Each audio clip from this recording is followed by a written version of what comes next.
Welcome, everyone, to this session on trends and best practices for 2020 in internal audit.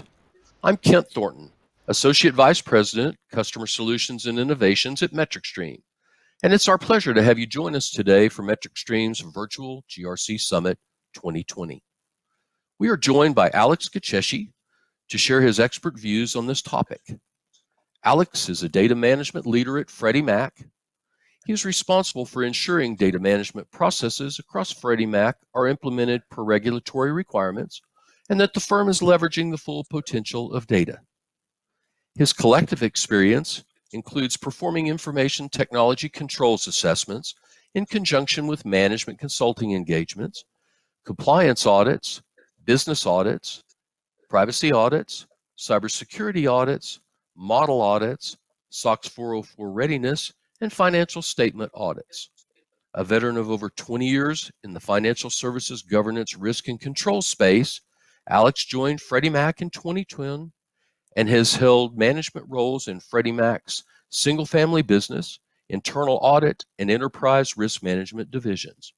Prior to joining Freddie Mac, Alex worked with PricewaterhouseCoopers, Ernst & Young, and Arthur Andersen. A warm welcome to you, Alex.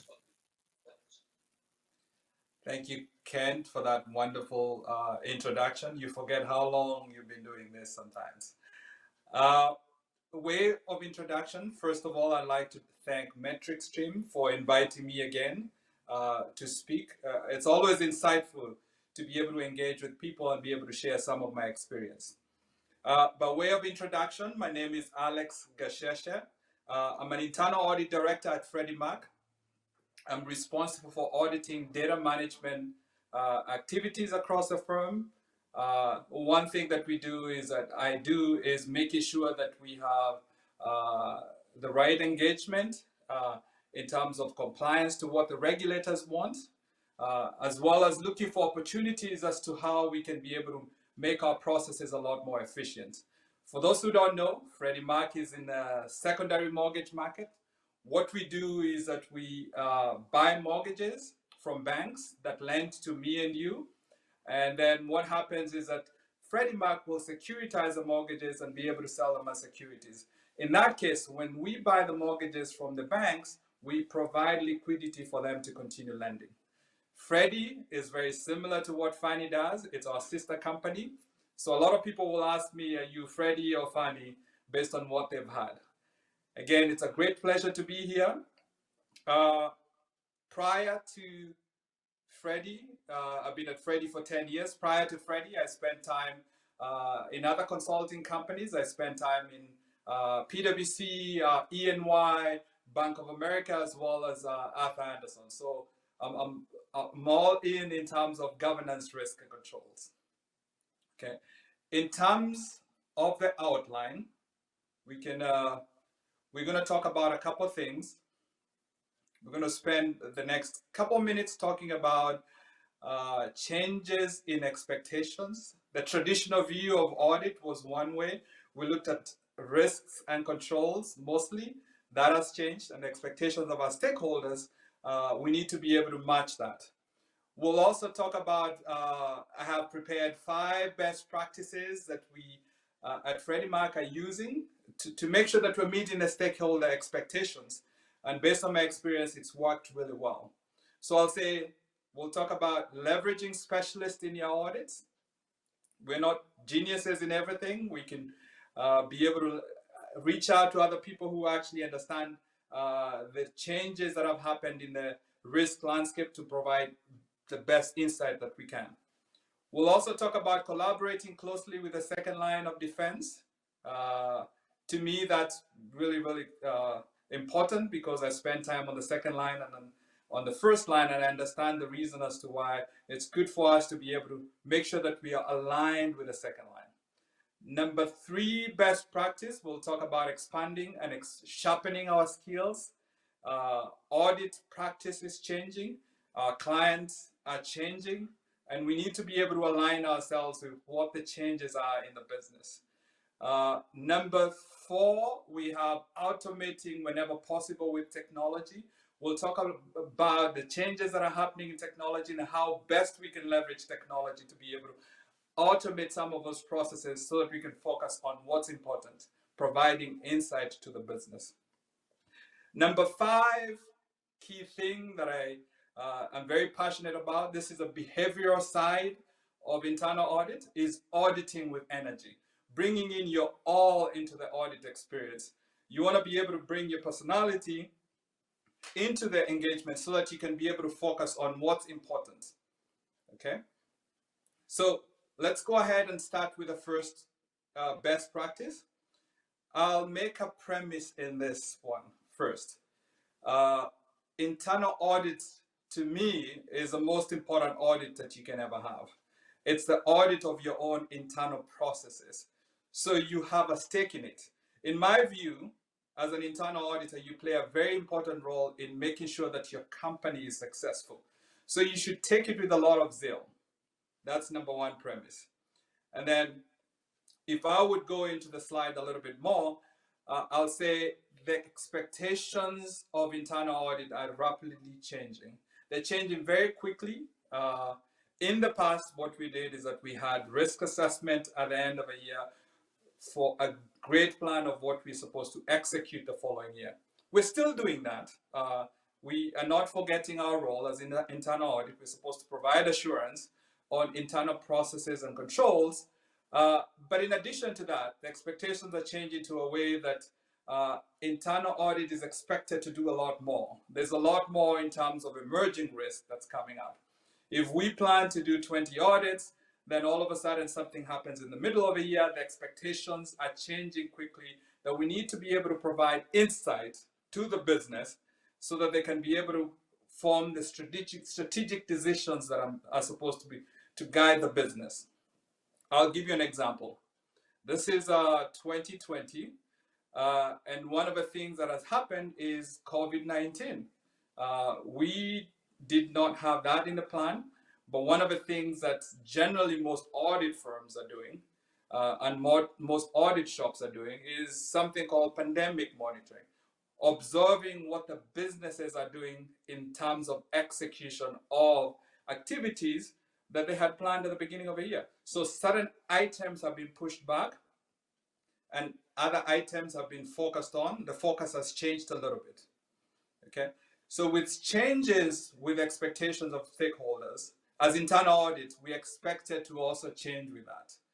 If we don't change, we're going to be the same old tired audit that has always done the same thing and has a traditional view of backward-looking focus areas where we looked at what happened last year, what we could have done better. In this case, yes, we still want to do that, but we also want to be able to prepare ourselves for to provide new insights into the risk areas that our business areas are focused on. With that in mind, I have 5 best practices that I'll be able to share with you. This is my experience. I did not capture everything, but I captured the 5 key best practices that most audit shops should be able to leverage so that it can be a lot more efficient and effective in meeting what the stakeholders are looking for. So for the first one is we need to be able to leverage specialists in our audits. I'll give you an example. So if you look at about 15 years ago, most of our audits were more of the traditional audits. We looked at the business processes that were manual in scope. We did reconciliation. We looked at the governance aspect of it. But if you look at the business landscape now, the business landscape has tremendously changed. Most businesses are using models now. There's a lot of data being leveraged right now. So what we need to do is to be able to use the specialists in our areas, as well as the external specialists that we can be able to engage in to be able to provide us insight in those new areas. I'll give you an example, a very specific example. Cybersecurity, technology is fast changing. The latest that I heard is people are using bots. People are using AI. For instances like that, we not only need to be able to leverage the experts to be able to provide us insight in how to be able to actually audit those specific new technologies, but we also need to be able to build capacity within the team. As a best practice in this case, what I would suggest is to leverage specialists, especially in the data, models, information security space, to provide you insight in the changes that are happening in the landscape. Again, more than 50% of a business processes are now driven by technology. Technology that's moving faster than we expected. Every 3 years, the technology changes. Who knew about drone? Drone technology is big now, depending with the industry that you're in. Mobile auditing is big now. So we need to be able to see the level of exposure that's happening right now based on the new technologies that the businesses are leveraging. Again, it's all about adapting to what the business is doing. If we don't adapt to what the business is doing, we're going to be left behind in terms of providing the key insights that's required. Okay. Number two is collaborating closely with the second line. When I look at the 3 lines of defense, we have the first line is in the business. The second line is providing credible challenge or effective challenge to the business. And then number 3, the third line is providing independent assessment and providing assurance to the board, as well as other stakeholders. One thing that we always have to remember is that we are in the risk business. As internal audit, we're in the risk business, and we need to be able to speak and align ourselves with what the second line and the first line thought process is. Again, I just want to mention this. We still need to be independent. So we can disagree on our thoughts. We can disagree in our execution. We can disagree on our rating. So for example, if I say something is high risk and the second line says it's a medium risk, assuming that's a criteria that you use, we need to be able to effectively be able to communicate and say, this is why I think it's high risk to my view from a third line perspective. As a foundation for that alignment or disalignment or agreeing to disalign is making sure that we're speaking to the stakeholders with one voice. Okay. I'll give you an example. So if I go to the board, for example, if internal audit goes to the board and says it's high risk, we need to be able to know that the board also understands what high risk means. And the second line is in alignment with what high risk. So having that common risk language across the company helps the company be able to effectively communicate with the board and the leadership. It's very confusing when the board receives 2 different reports and they're looking at this from the second line perspective. They're saying, you say it high risk, and this other person is saying medium or low risk, but there's no explanation as to what the basis of all of that is. Again, having a common risk language will help the stakeholders be able to understand our perspective very well. Again, just to mention that it does not mean that we are in alignment in our assessment. What it means is that we are in alignment in the risk language so that we're not confusing our stakeholders. Okay. In terms of best practices, I would say in this case, we want to establish a common risk language that will establish a basis of understanding for what something means. If I say high, someone says medium, we know we have a general understanding of what that means in terms of rating. We also want to make sure that we conduct periodic meetings. You know, we are engaged, we need to have a regular cadence as to how we engage and meet with our stakeholders. Stakeholders meaning the second line as well as the first line, so that we can know what's happening. There are a lot of insights that come in from other parts of the business. Third line doesn't have to be the only group that comes up with all these different insights. First line, second line could come up with something and leverage what the expertise that we have as a third line to be able to influence management in a couple of different ways. Again, the premise for all of this is collaborating closely with the second line of defense, but not forgetting our role as third line. We are independent, and we need to be able to provide that independence assurance. Okay, so moving on to the next best practice is expanding and sharpening our internal audit skills.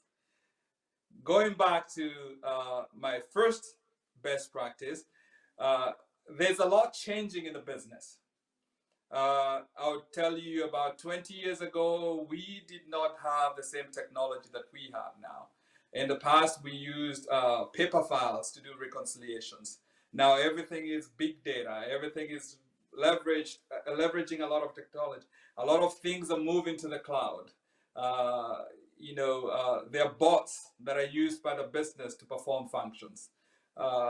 There's a lot of insight that's coming in from a lot of big data. So we need to be able to sharpen our skills to be able to assess the risks that are introduced based on all these new technologies. And therefore, what I suggest is making sure that we have a couple of different things. So as a best practice, we need to evaluate the existing skills of internal audit team, identify the gaps and close the gaps. Mind you, we don't have to close the gaps internally. We can leverage skills from outside our audit partners because things are moving so fast. We need to be able to actually understand what's out there, and we might not be able to build the capacity quick enough to be able to address what the requirements are for the audit. So in that case, what I'm suggesting is that you need to first identify the gaps, conduct periodic training to address these issues and gaps that are noted. There are gaps out there that we cannot fulfill because it needs a lot of time. We need a lot of time. We need a lot of resources to actually fulfill these gaps. So in that case, that's when we leverage outside groups. A thing that we also need to focus on is align our training to emerging risks. 15, 20 years ago, who knew about the cloud? I like using the cloud as an example because we're seeing a lot of it happening right now. What we need to be able to do is to make sure that everyone has an insight in the emerging risks that are coming up. Emerging risk is really, really key at this point. We might not be able to know anything about it at this point, but we want to be able to build that capacity so that we are focused on the future. If the business area is, for example, leveraging, a separate, the different types of clouds, there's a private cloud, there's a public cloud, there's a lot of misinformation out there in terms of what the private cloud provides in terms of exposures, what the public cloud provides in terms of exposures. We want to be able to understand all those new technologies and the nuances of how we can best be able to provide insight. Another thing that we need to focus on is that when you're recruiting resources, we not only recruit resources based on their technical ability. Technical ability is good. We all need to have that technical ability, but we also need to find people who can clearly, effectively communicate with a client. That's key.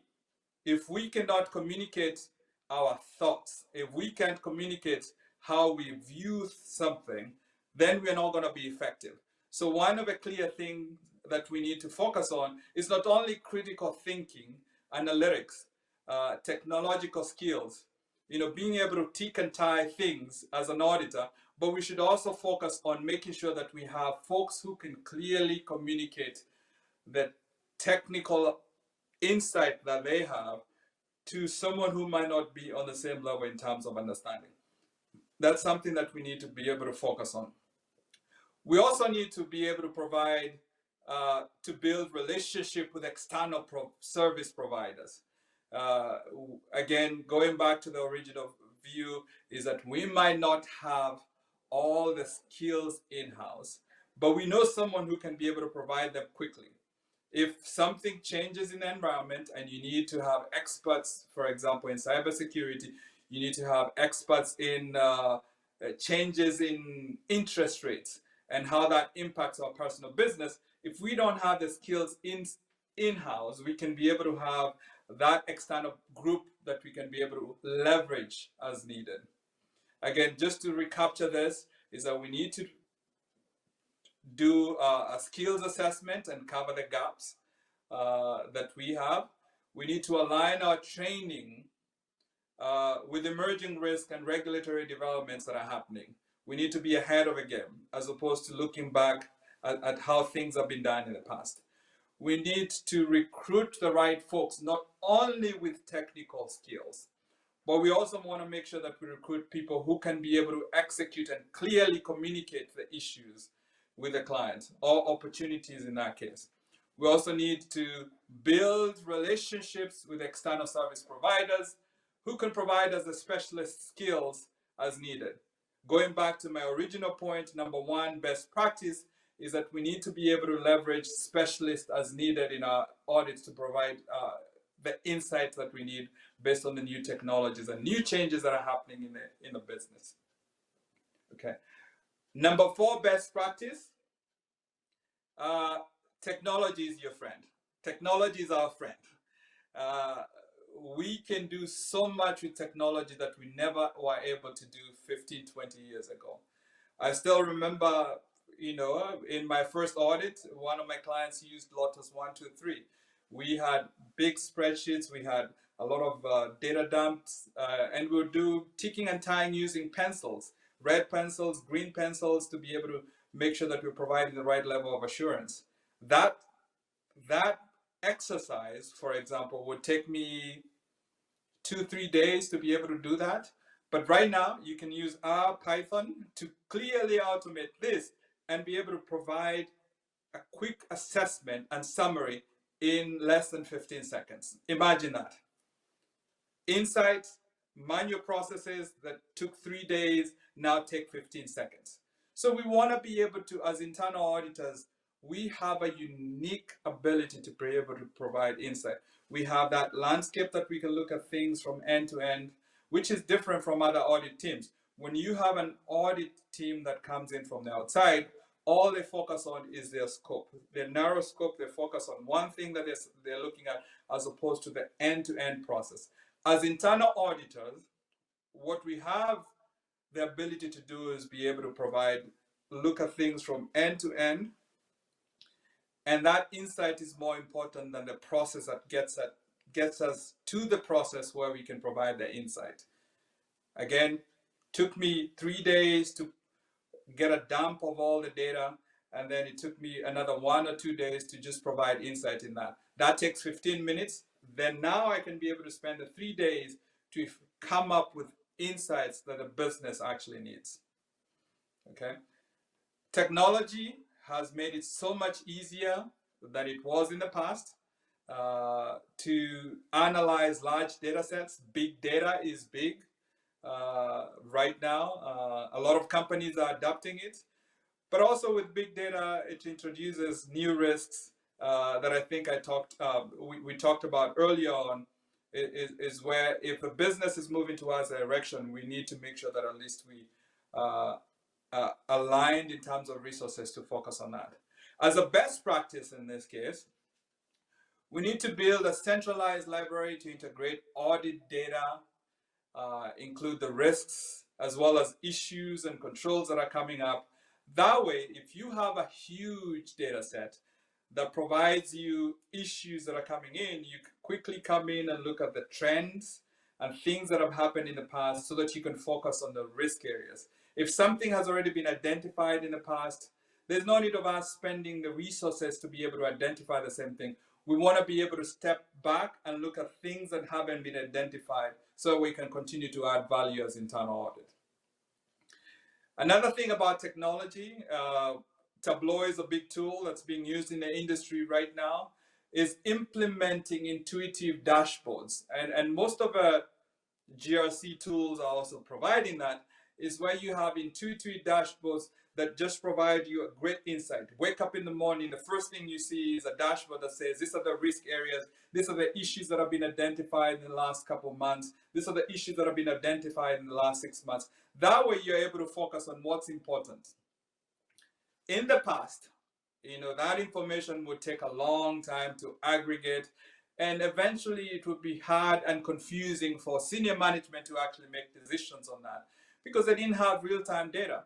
Now, with the connections and the technology that we have, we can actually tap into the data source, and every day in the morning, you refresh the dashboard and it gives you a clear perspective of what's happening.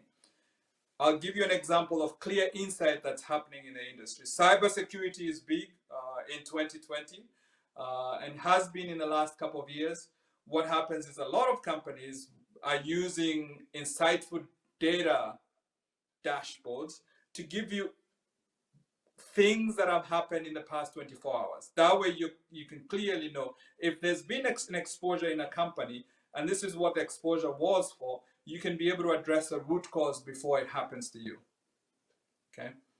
Number 3 in terms of best practice is we need to adopt analytics to derive risk intelligence. Risk intelligence is an area that we can we want to know something is about to happen or something, there's a certain exposure that we have within the company so that we can preempt that, as opposed to in the past what it was we were backward looking. We looked at things in the past that happened or could have happened instead of looking in the future. So with technology, now you can have predictive analytics that provides you insight into the future.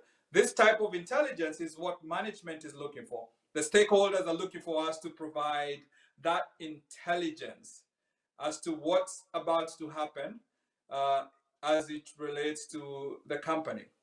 I'll use the same example about cybersecurity. With the cybersecurity dashboards that most companies have, you can quickly see this is exposure that happened to this particular company, and this is the reason as to why it happened, and this is the real root cause of why it happened. That type of insight makes it easy for the practitioners to go back and say, if this is the root cause, we need to focus on the root cause before it's exploited in our companies. The last best practice, number 5, is auditing with energy. What I mean by that is that you need to bring your best self. You need to bring your authentic self to an audit. You don't want to change your personality when you're getting into an audit. You want to be yourself. If you're nerdy, be nerdy in that audit. If you're an extrovert, be an extrovert. If you're an introvert, you're an introvert. You want to be able to be your best self when you're coming into an audit. Again, I'll talk about this again. The most important audit is internal audit. Sorry for repeating that a little bit, but the audit that's performed by internal audit group is the most important audit in my view, because to me as an internal auditor, I'm performing assurance activities to make sure that I'm improving my company. It's my company. If you and I work within the same company and we identify things that will close the gaps, therefore, we can be able to be prosperous as a company. Therefore, I want you to take your best self into an audit. Audit with a lot of energy. I'll give you an example. So I have 3 boys and they play basketball. One of the things that we do as parents when you're sitting on the side is that we tell them, go in there and have energy. We tell them energy, energy. And one of the things that changes is that all of a sudden they're gelling a lot better than they would otherwise gel. You know, on the team, they know energy, and we're observing from the background, making sure that the energy is there. Energy is explosive, and energy will take any engagement to a whole nother level. You need to be prepared. You need to be happy about it. I always say, have fun in an audit, have fun, learn, and connect. The business area is looking up to you to provide insight. They're your friend. So what they're looking for is for you to provide, and the best way that you can provide if that insight that's required is by coming in with the right level of energy. Using the basketball example that I was talking about earlier, is coming in with that energy, and then you're able to gel a little bit more and provide insight that's required for the business. Again, have fun, learn, and connect. A couple of best practices, activities that you can do on this is bring your best personality to the audit. If you're a happy person, be happy. If you're introvert, be an introvert. If you like data, look at data, enjoy yourself while you're doing this. And always remember that your client is looking at you and looking at the type of energy that you bring into the team. Another thing to remember is that you're auditing the process and not the people. If you differentiate that for your client, they'll be able to engage with you a little bit different, because it doesn't become a personality audit.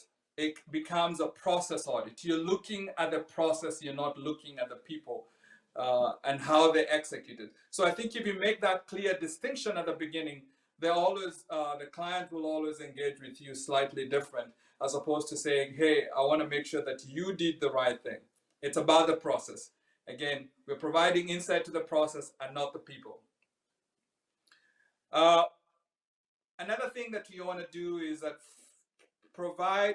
focus on finding objective evidence. Let's not focus on just looking for evidence. Make sure it's objective, not looking at it from your view, looking at the view of someone else. If you have something, an observation during your audit, and you socialize it with your client and they see a different perspective, I think it's good for you to be able to understand and make it as objective as possible. Again, this doesn't say that you don't have your independent view. You have your independent view based on your role, but you also want to make sure that at least you have what you have in terms of an observation is objective, an objective observation that's very clear to anyone who looks at it from the outside. The other point that I like to make on this is that you have to be thorough enough to come up with a conclusion. There are a couple of observations that you can come up with, and in the grand scheme of things, it might not be a big deal. In the grand scheme of things, again, as an independent auditor, might be a very big deal. So you want to be very thorough. And again, when you bring your best self to the audit, when you engage with a client with a smile, trust me, things will change and they'll be able to see you as a value-add person, as opposed to just a checklist exercise that happens at the end of a year or 2 years after they've already executed activities. Again, our purpose as internal audit is to provide insight and assurance. We should also look for opportunities to improve the process.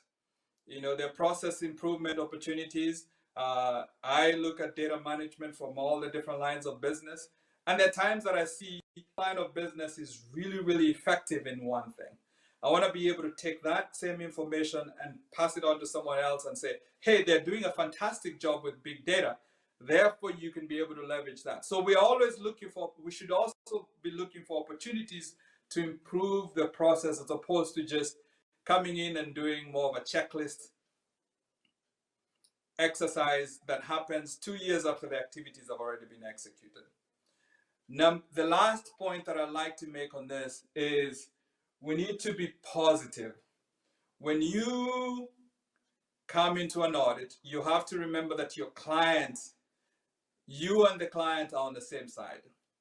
Execute with vigor, with energy, with positive, be yourself, you know, your authentic self. That way you can be able to provide a lot more insight and you get a lot more done from the client. Okay, so in conclusion, internal audit is faced with an important choice. We can stay traditional like we've always done. We've always executed things in a particular way, or we can choose to change. I believe if we change, we can be able to be a lot more effective and be able to provide the insight that our stakeholders are looking at. Again, if we stay stationary, the same way, people will look at us as a non-value add. So when something happens, people tend to look at the people who can add value. If audit is not adding value, then we're excluded from that conversation. We want to make sure that we have a seat at the table by making sure that we're adapting our perspective as to what needs to happen. There are a couple of things that we need to do to be able to change. We need to leverage external insight that comes in, the expertise that comes in, to be able to provide the insight that's needed. We need to collaborate closely. We need we need to be able to provide, let me repeat that again. We need to provide insight by leveraging external specialists and internal specialists to provide insight in things that we do not know how to do or we don't have expertise to do. The business is moving really fast. We need to be able to adapt to that as quickly as possible. We also need to collaborate very closely with the second line. We are in the business of risk management from a different perspective. Second line is also in this business of risk management from a different perspective. We're independent. We always want to make sure that we maintain that independence. But we need to have a common language that we all speak and be able to be as effective as possible. It's very confusing if someone is looking at the information from the outside because they don't know what you're talking about. If you say high risk and someone says medium risk, is this all the same? Is it a common language? We need to establish that common language, have those meetings together to be able to be closely aligned with the risk partners. Number 3 is that we need to expand and sharpen our skills. The business is moving really fast. We need to be able to, at every single moment, be able to sharpen our skills and be able to understand what's happening to the business. Are they using robots for some of the execution? Are they moving to the cloud? And how do we need to be able to provide that insight by having training programs internally and externally to be able to understand exactly what's happening in the industry. Again, focus is forward looking as well as backward looking. In the past, we looked at the past. Number 4 is automate where possible. We have good technology. Let's leverage the technology that's out there to be able to provide assurance that we need. Let's focus more on the insight, less on the reconciliations that have to happen. Number 5 thing that we need to focus on is auditing with energy. Bring your best self into an audit. Let them see how passionate you are about this. Let them see how good you can analyze the data. And the business area, you and the business area are both on the same side. And therefore, that's what I always say. Internal audits, the audits that's performed by internal audit is the most important audit because it belongs to you as a company. You're part of a company, you're part of a solution, and therefore you and the client are all on the same side. This has been exciting. Again, I would like to thank MetricStream. This is our 4th, 5th year of me doing this. I enjoy providing the insight. Having time on the first line, second line, and third line, I can be able to see things from a slightly different perspective. Thank you. Thank you, Alex, for sharing your views with us.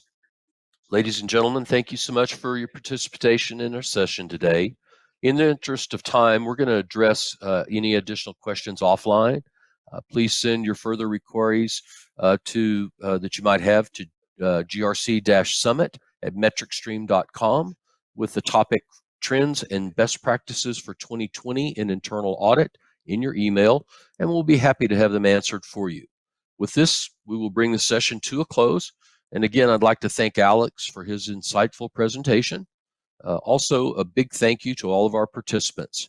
Please do visit our website, https://www.grc-summit.com for additional information on upcoming events we have lined up. Thank you again. Thank you.